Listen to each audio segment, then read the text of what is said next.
Hawak na ng mga otoridad ang top 4 most wanted person provincial level na may kasong rape matapos itong maaresto ng kapulisan ng Bantayan sa Purok Bontay 3, Barangay Lipayran, Bantayan, Cebu, noong ika-6 ng Disyembre ng taong kasalukuyan.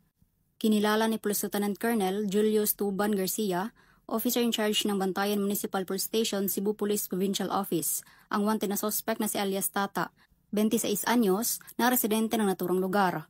Batay sa ulat ng mga otoridad, bandang alas 4:30 ng hapon nang maaresto ng kapulisan ang suspect sa bisa ng warrant of arrest para sa kasong rape na walang rekomendadong piyansa.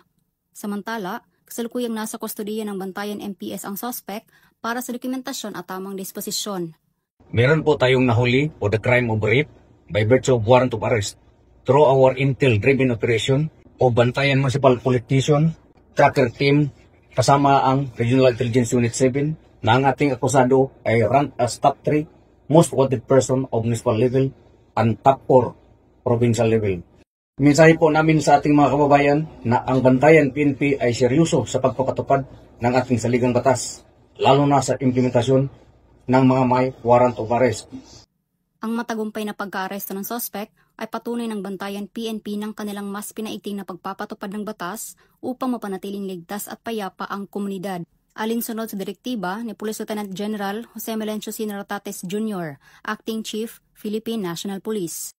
Mula dito sa Central Visayas, ako ay inyong Police News Network Correspondent, Patrolwoman Flora May Azares, alagad ng batas, tagataguyod ng Balitang Pulis.